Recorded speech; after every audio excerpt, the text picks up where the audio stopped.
hacer un conjunto de alteraciones a nivel del riñón causadas por un proceso inflamatorio, las cuales van a tener dos componentes. Una inflamación que se va a producir, si bien es cierto, en lo que son los túbulos renales, y otra que va a comprometer las células intersticiales o el intersticio renal. Dependiendo de cuánto sea el grado inflamatorio que se va a producir a este nivel, para poder determinar cuál va a ser nuestras medidas al respecto y también poder determinar si se trata de algo agudo o algo crónico, porque esta también va a ser la división que vamos a tener con respecto a lo que son las enfermedades tubulointersticiales. Ahí, como lo vemos, en estas características, son trastornos que van a tener estas características que ya les he dicho, lesiones tubulares, si bien es cierto, asociadas también a lesiones intersticiales.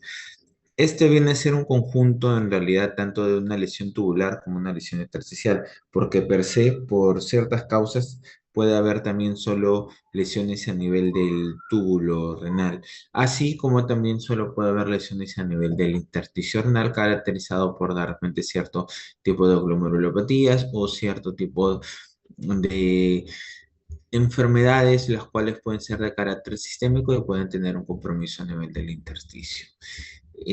Como les había comentado, también dependía de cuánto iba a ser el tiempo en realidad para poder hacer, para poder catalogarlo en ese sentido, porque en casos graves y prolongados puede tener un daño más crónico, mientras que en otros puede tener solo un curso agudo, el cual si se resuelve cuál es la causa desencadenante, vamos a poder tener una resolución completa del caso. Puede presentar en este tipo de compromiso una disfunción del glomérulo o de una disfunción glomerular. Puede presentar proteinuria, puede presentar cilindros, puede presentar hematuria en muchos casos. Y se le asocia muchas veces a lo que es el tema de la falla renal. En este caso es una falla renal aguda, si es que es en un corto tiempo, en un corto espacio de tiempo, que generalmente resuelve muchas veces una vez que se retira el agente o la noxa, lo cual está desencadenando. Muy por el contrario, si tenemos un proceso inflamatorio con características crónicas o alguna noxa que está dañando el riñón de manera crónica, podemos hacer de que esto se transforme en un tipo de enfermedad renal crónica, pero es una de las causas de repente menos comunes de enfermedad renal crónica. En realidad, siempre tenemos que nosotros asociarlo que la enfermedad renal crónica está más asociada a otro tipo de patologías en muchos casos. Dentro de las principales características que vamos a tener van a ser dos, lo que es la necrosis tubular aguda y la nefritis tubulointersticial per se, que como les había dicho, hay una división entre un componente agudo y crónico. Algunos tips para poner es de que existen cierto tipo de daños tubulointersticiales que vamos a tener que tenerlo muy en cuenta, como es la nefropatía inducida por contraste. Básicamente esto está asociado a lo que es los tipos de contraste, los medios de contraste. Generalmente en la historia de la medicina, el uso de contraste siempre ha estado asociado a lo que son las sustancias yodadas. Hasta en la actualidad se siguen utilizando en menos cantidad, es cierto, pero todavía en algunos casos todavía se siguen utilizando. Pero eso también ha hecho de que por este proceso inflamatorio que deriva en un daño renal, se mejoren siempre los medios de contraste, por lo cual ahora tenemos medios de contraste no yodados, los cuales nos van a ayudar bastante. Asociado a este medio de contraste, tenemos lo que es el tema de la osmolaridad. ¿Por qué? Porque en un primer momento este tipo de contrastes yodados eran contrastes hiperosmolares y esta hiperosmolaridad y tenía bastante repercusión en el proceso inflamatorio y por lo tanto en el daño renal per se. Ahora tenemos o sustancias contrastadas de las cuales tienen características hipoosmolares así, las cuales van a resultar en menos lesiones a nivel del riñón. Obviamente que también vamos a tener el tema de la nefroprotección que se tiene que hacer en este tipo de pacientes, siempre y cuando tenga la predisposición para poder, o bueno, tenga bastante predisposición para que pueda hacer una nefropatía inducida por contraste. De repente algunos se preguntará, doctor, ¿y cómo podría saber de que mi paciente sí o sí va a presentar una nefropatía por contraste? Bueno, por suerte el Internet nos ha facilitado muchas cosas y basta con agarrar y abrir nuestro enlace para ver el tema de nefroprotección o nefropatía inducida por contraste o score para nefropatía inducida por contraste, y en este score, donde tiene ciertos puntos importantes, nos van a ayudar para tener un aproximado de cuánto podría ser el daño que podría presentar al paciente con la elevación de los asuados, o cuánto es el porcentaje de que el paciente vaya a requerir de algún tipo de terapia de reemplazo renal en el caso del uso del contraste. Valga la redundancia que acá no dice si se trata de un contraste ayudado o no, o si de un contraste con baja osmolaridad o no. De repente puede ser un punto interesante de repente para poder tomar de repente en estudios posteriores al respecto. Otro tipo también que es interesante ver acá es la nefritis intersticial o la nefropatía inducida por lo que son los analgésicos, debido a que esta va a tener bastantes características crónicas en este caso. Otro punto también, la nefropatía inducida por reflujo en los procesos obstructivos, y muy aparte también lo que antes, de repente acá tengo que hacer una pequeña corrección, lo que antes se conocía como el riñón de mieloma. Actualmente ya no se conoce como riñón de mieloma en ese sentido, por estudios y alcances actualizados, se conoce ahora como paraproteinemias, y va a depender del tipo de proteína la cual se va a encontrar o en la biopsia renal, o el tipo de proteína que vamos a encontrar en el proteinograma electroforético, para poder hacer una correcta distribución y una correcta clasificación en ese sentido. Pero la misma también tiene un curso bastante crónico en ese sentido, porque los pacientes con mieloma múltiple o con este tipo de neoplasia sanguínea tienen un curso de enfermedad crónico probablemente de unos 10 años atrás, pero muchas veces no da una sintomatología tan florida como cuando ya presentan los cuadros de anemia, fracturas patológicas o disociación albúmino-globulina en bastantes casos. Como le había dicho también, ¿cómo era que se producía esta nefritis intersticial? El detalle viene por un tema de que el riñón va a estar bastante expuesto al tema de lo que son las toxinas. Esto básicamente está ligado por el tema del llenado o la irrigación que lleva el órgano, ya que el 25% del gasto cardíaco va a estar netamente reflejado en lo que es la parte renal. Por lo tanto, estos agentes nefrotóxicos tienen una velocidad de más de 50 veces de poder dañar los tejidos, y va a ser también concomitante de que estas concentraciones van a ser mucho más elevadas, en este caso en la parte renal, por la misma irrigación que tenemos. El tema también pasa por una cuestión del tema de la orina, ya que esta va a ser concentrada por las células tubulares y pueden estar a lo que ya venía siendo expuesto de repente una concentración de 50 veces, esto puede verse más elevado por hasta 30 o hasta 1000 veces en ese sentido. En los casos de cuadros agudos, netamente si nosotros quitamos la noxa, este proceso inflamatorio fácilmente va a poder ser reversible. Como nefritis intersticial per se, es una causa poco común de lo que es el tema de lesión renal aguda.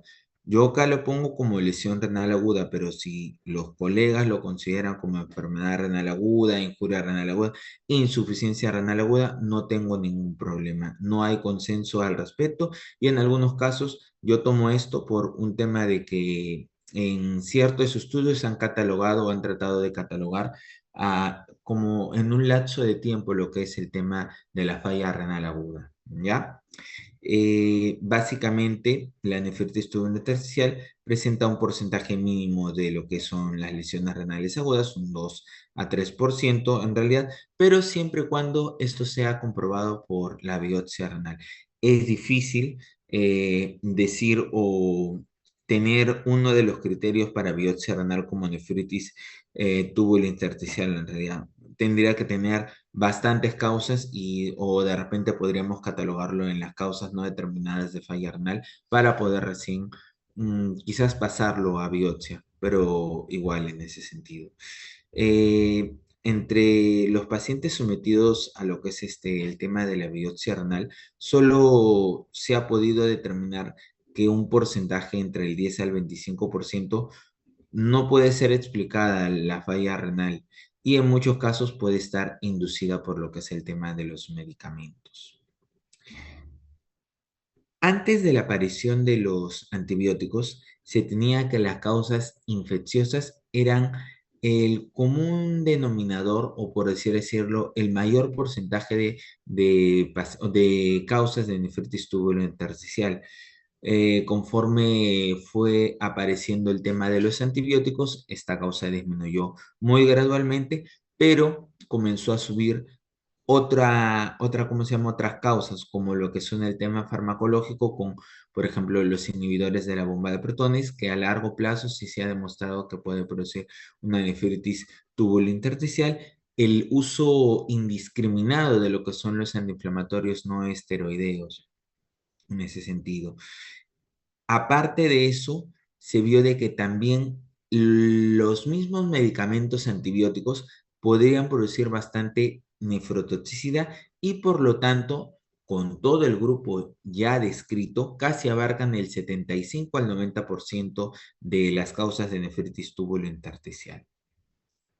Existen algunos factores los cuales van a hacer de que las células renales sean más vulnerables a la exposición de toxinas, como por ejemplo el tema del transporte tubular, la cual va a hacer de que este tipo de transporte tubular hace de que las proteínas de unión protejan a las células renales de la toxicidad, pero al perderse este tipo de proteínas, hacen de que la noxa dañe más las células renales. Ese es un mecanismo de protección.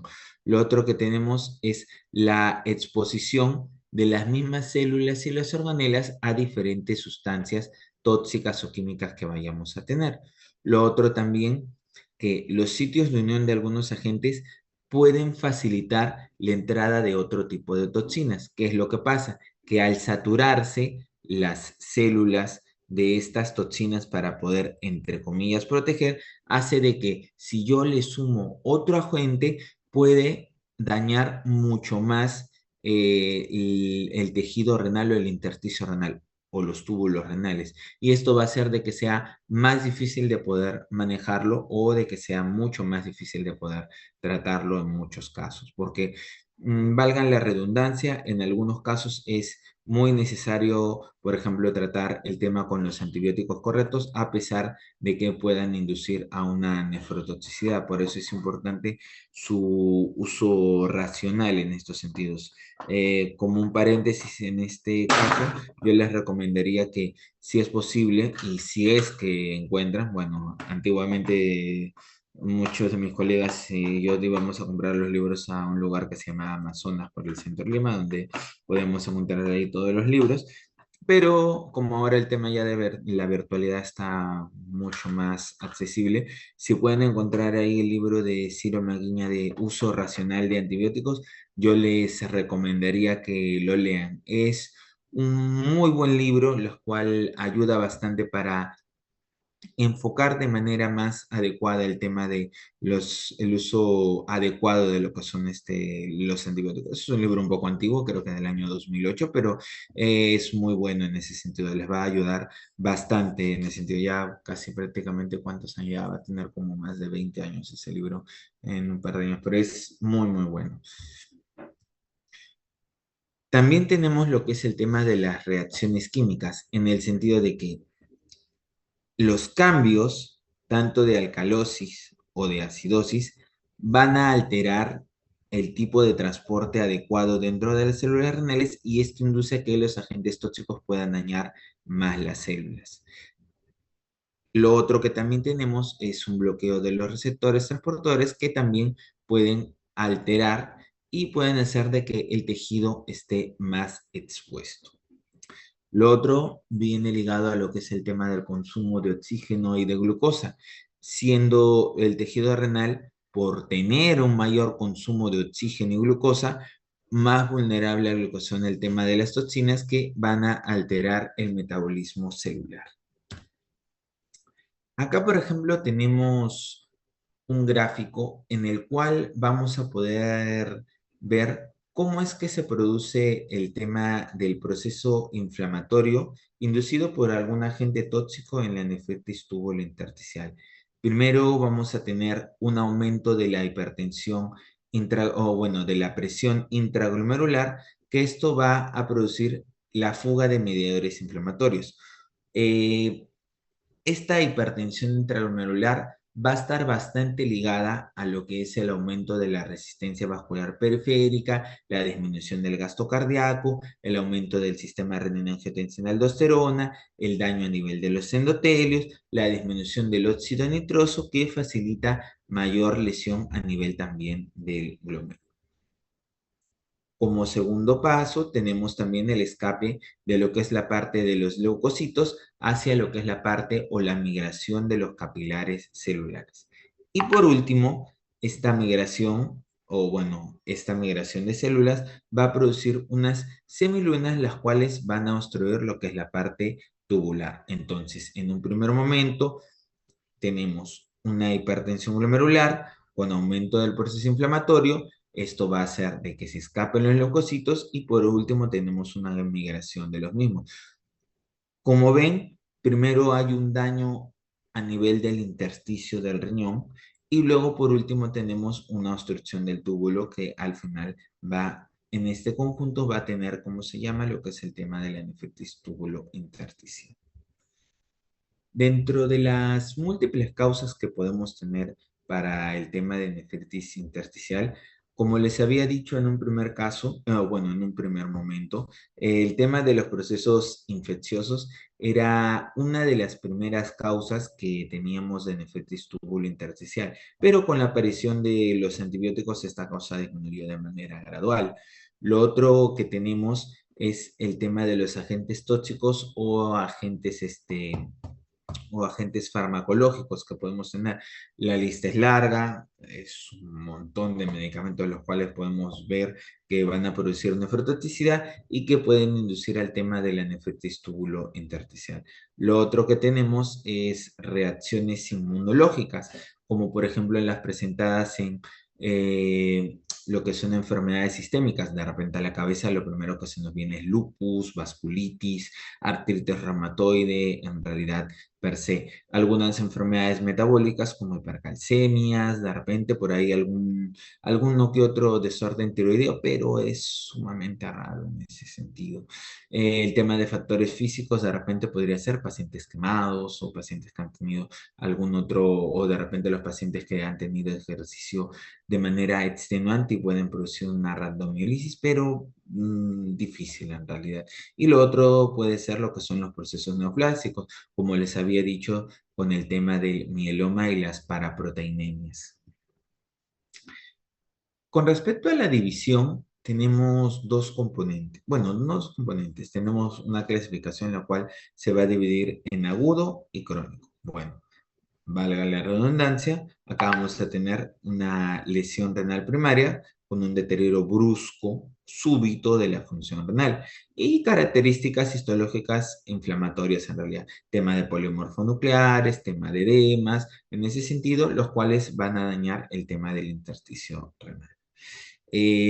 Es una de las causas que tenemos que poner como una posible causa de insuficiencia renal aguda debido a lo que es las reacciones de hipersensibilidad de los fármacos.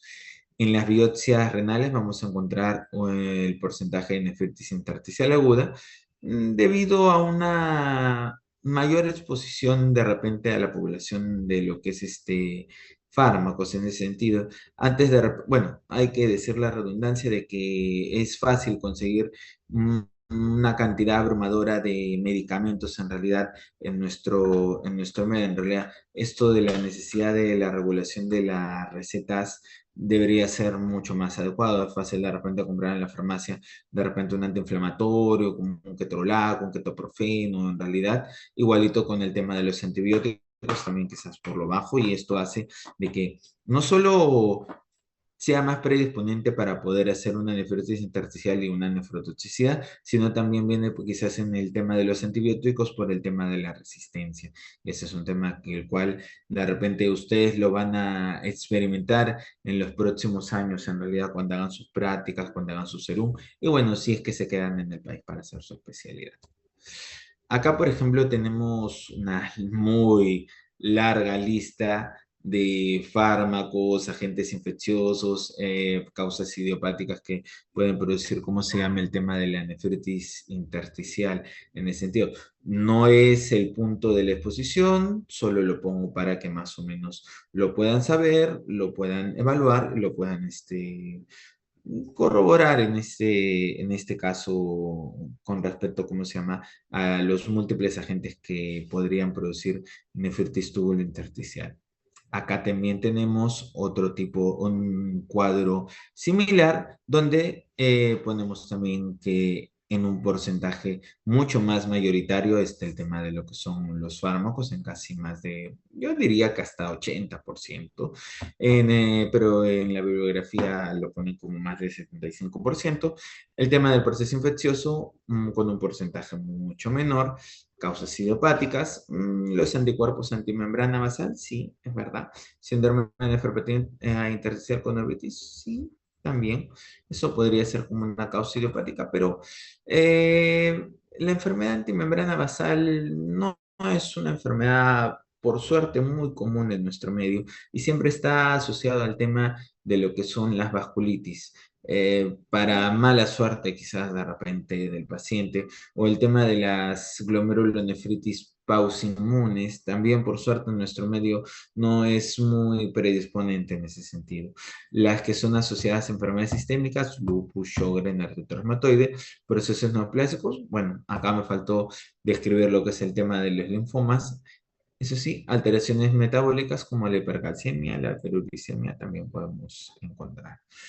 Eh, Hay algunos fármacos o factores que van a hacer de que tengamos mayor predisposición al tema de la nefritis tubulointersticial y el tema de la nefrotoxicidad. Sobre todo en la parte de los antibióticos, lo que es el tema de los aminoglucósidos. Bueno, en teoría, hablando siempre con colegas de infectología, me dice que no le deberíamos tener al tema de los aminoglucósidos, pero desgraciadamente en la práctica, por el uso no racional de los mismos, es que puede producir daño a nivel renal y por consecuencia puede tener una cicatriz renal, y esto complica bastante en realidad. Luego después con los otros tipos de antibióticos, quizás con la penicilina, no he visto.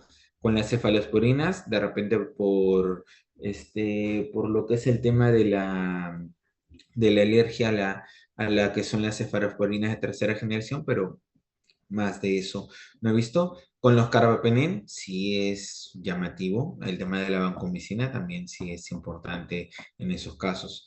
Eh, el otro tema que les había dicho con respecto a que cuando lo que es la parte de las células se carga, tienen ciertas proteínas las cuales van a tratar de evitar de que el agente tóxico haga mayor daño, y esto facilita de repente la entrada para que otro tipo de agente tóxico pueda dañarlo.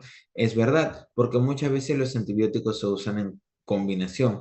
La mortal combinación mero banco para por si acaso cubrir todo, y por ahí muchas veces le agregan ciprofloxacino para pasarlo, para, ¿cómo se llama? Para lo que es los gérmenes debajo del diafragma. Combinaciones mortales así es sumamente difícil de tratar, y muchas veces los pacientes terminan teniendo falla renal o terminan con nefritis intersticial. El otro detalle también que les había dicho es por el tema de la eliminación del riñón. por la misma concentración de la orina, lo cual hacía de que esta concentración de orina hacía de que las células renales estén mayor expuestas a más de 300 o 1000 veces en ese sentido. Eh, Entre los fármacos tenemos también el tema de los antiinflamatorios no esteroideos. Estos en un porcentaje quizás minoritario van a tener mayor repercusión con el tema de los nefrotóxicos, pero esto no viene en el caso de agudo, sino más va para una nefritis intersticial crónica. La nefropatía, la nefritis intersticial aguda también se asocia a lo que son algunas infecciones renales, como tuberculosis renal, nefritis por hongos, también en ese sentido, o otra alteración que vayamos a tener. En el tema de lo que son los procesos infecciosos, vamos a tener las infecciones, por ejemplo, con estreptococo, leptospirosis, criptococo, legionela, histoplasma, algunos virus también en ese sentido. Y las infecciones sistémicas sí pueden causar lesiones directas. Les había dicho de que muchas veces primero existía un componente intersticial y luego después se transformaba en un componente tubular. En algunas infecciones sistémicas solo de repente hay daño a nivel de intersticio, pero todavía la parte de los túbulos se mantiene no comprometida en estos casos. Con el tema también de algunos tipos de virus, como el virus del VIH, presentarse también lo que es las asociaciones con lesiones o infecciones oportunistas. Y también el tema de la nefrotoxicidad por el mismo fármaco que se vaya a usar asociado al tema del virus. O sea, es bien difícil en estos casos de manejar.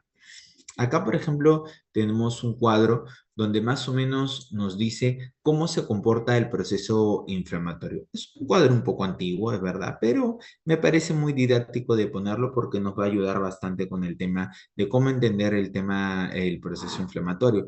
Vamos a tener que tenemos un proceso inflamatorio, se ha producido un cuadro de isquemia, va a haber en algunos casos un daño a nivel endotelial y un daño a nivel tubular. En el tema del daño tubular va a haber una alteración del citoesqueleto con pérdida de la polaridad a ese nivel tubular y esto va a generar en apoptosis y en necrosis. Esto al final va a haber un proceso de descamación celular, los cuales van a terminar en una obstrucción tubular.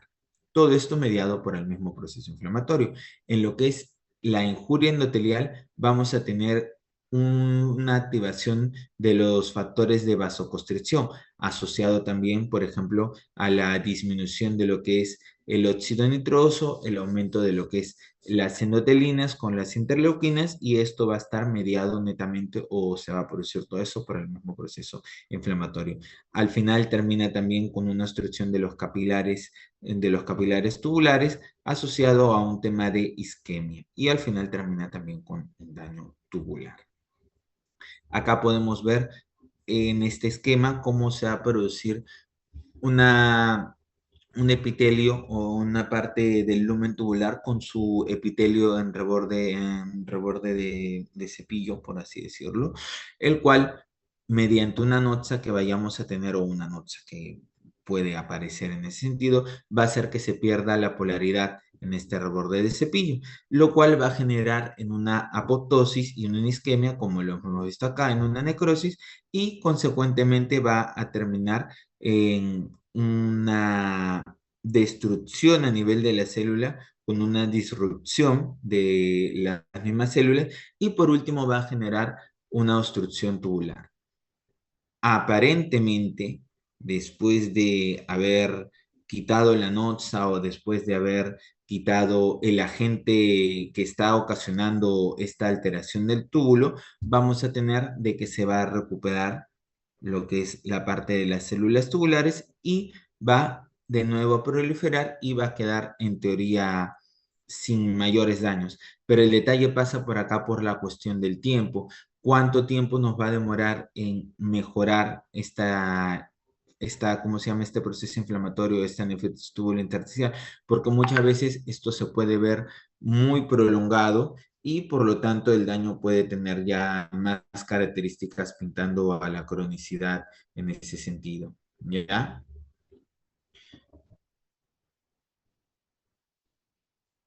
Mm, un ratito, dame un segundo.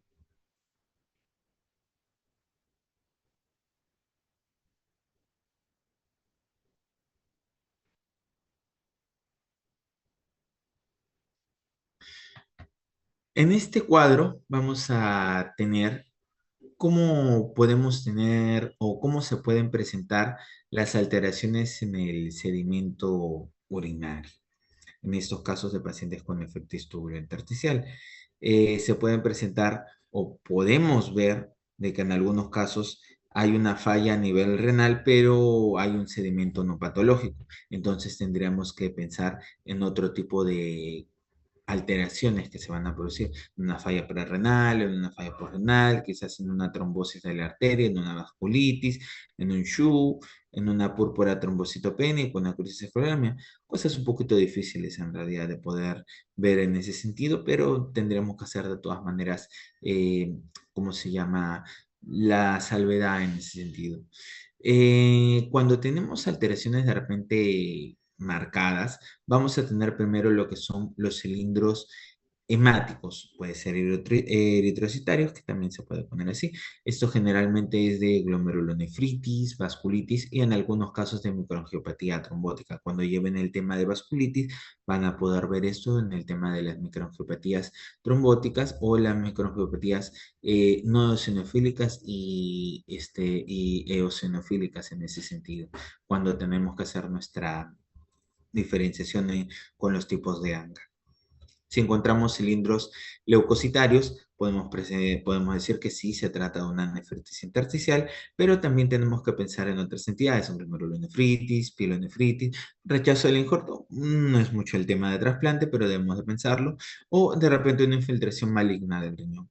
En lo que es también que encontramos células del epitelio tubular o cilindros pigmentados, podríamos ver en una acidosis tubular renal, una nefritis tubulointersticial también, una mioglobinuria o una hemoglobinuria también. Podríamos pensar en eso por los cilindros pigmentados y vamos a encontrar mioglobina en el examen de orina, diferente como lo que encontraremos en los eritrocitos. Si encontramos cilindros granulosos, una acidosis tubular renal, una glomerulonefritis y una vasculitis con una nefritis tubulointersticial en este caso. Eosinofiluria por muchos años estuvo asociado bastante a lo que es el tema de la nefritis intersticial, pero solo se veía que esto podía asociarse a una causa alérgica, no a una causa más grande. Lo otro también es la enfermedad aterotrombótica, pielonefritis, cistitis y glomerulonefritis. Mientras que en el tema de un sedimento alterado con una quistaruria, podemos decir que podría tratarse por una nefropatía aguda por ácido úrico, oxalato de calcio también y la formación o otras toxinas que podemos encontrar. Dentro de las características clínicas que vamos a tener con nuestros pacientes, la mayoría va a desarrollar una insuficiencia renal aguda, con lo que es la elevación de azoados. El tema de requerimiento de algún tipo de terapia de reemplazo renal eh, puede ser variable, un porcentaje variable. En los otros casos podemos encontrar artralgias, fiebre, exantema cutáneo, eosinofluria, microhematuria en muchos casos también, hematuria macroscópica también, leucocituria en otros, y los grados de proteinuria pueden ser variables. Por eso también les decía que muchas veces se tiene que tratar de comprobar por una biopsia renal, pero es difícil de repente poderlo poner ahí como una de las causas o una de las indicaciones para biopsia renal. Dentro de los hallazgos histológicos, lo más llamativo que vamos a encontrar es el proceso del infiltrante intersticial en lo que son la parte de las células plasmáticas con algunos linfocitos y eosinófilos. También vamos a encontrar en este cuadro, vemos una abrumadora cantidad de polimorfonucleares donde van a comprometer bastante lo que es el túbulo y se van a expandir a todo el nivel del intersticio. Prácticamente es un proceso inflamatorio muy marcado. Acá también tenemos de que en algunos casos estos infiltrados, si progresan, pueden tener un proceso inflamatorio a nivel del glomérulo. En lo que es la causa, o bueno, en lo que es la parte del tratamiento, básicamente vamos a tener que hacer el retiro del agente causal. Esto se ha evidenciado de que va a ayudar bastante para disminuir el impacto directo en el riñón y evitar lo que es el tema de la insuficiencia renal crónica. El uso de corticoides sigue siendo controversial debido a que los grupos de estudio no han demostrado un mayor beneficio en este sentido. Y en los estudios realizados se apreció que el uso de corticoides, si bien ha disminuido el proceso inflamatorio a nivel del intersticio y ha logrado tratar de recuperar la función del riñón, pero debido a que los estudios no son muy significativos o no tienen un grupo significativo de pacientes, de repente queda un poco limitada este tipo de repente de sugerencias.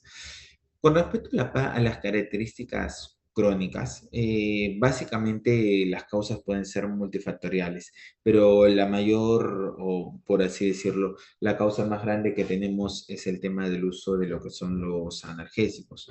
El consumo crónico que se hace de los mismos en un lapso de tiempo por más de 5 años en realidad, uy, disculpen, se pasó, da de que pueda producir una nefritis con características ya crónicas. Histológicamente podemos encontrar atrofia tubular o fibrosis intersticial y en algunos casos algunos infiltrados celulares intersticiales aislados. Va a depender mucho de la gravedad de la lesión y cuánto va a ser el tiempo en realidad para ver lo que es la formación de fibrosis y de glomerulosclerosis. La evolución suele ser lenta en realidad y no hay muchas manifestaciones floridas que digamos en ese sentido. Hay una pérdida también de lo que es la capacidad de la reabsorción de sodio y también una pérdida de la acidificación, por lo cual podría haber una proteinura en rango variable y la falla renal suele ser de evolución lenta.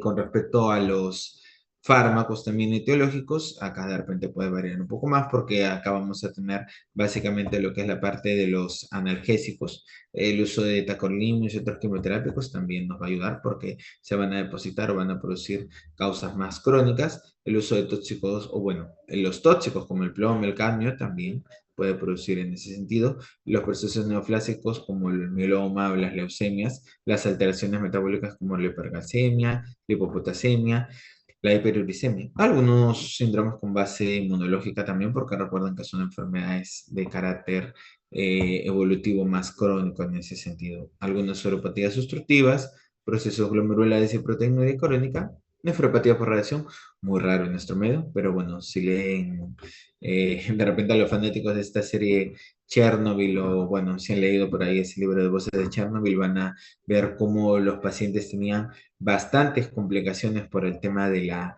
radiación y cómo agarraban y hacían cistitis hemorrágicas en realidad y al final terminaban con nefropatía por radiación en esos casos. Nefropatía de los Balcanes también como algo para mencionar, pero no es algo que tengamos mucho en nuestro medio.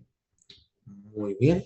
Eso sería la exposición, o bueno, la clase teórica del día de hoy. ¿Alguna, cómo se llama, pregunta, algo? Doctor, disculpe, ¿para qué mencionó que era el cuadro de ira, artragia? Ah, eso es para nefritis túbulo intersticial, pero de causa aguda, en realidad. Con causas crónicas, de repente, las manifestaciones no son tan floridas en ese sentido. ¿Y esto? No sé qué me ha mandado una de sus compañeras, mejor no la abro, no vaya a ser algo de virus y todo por el estilo.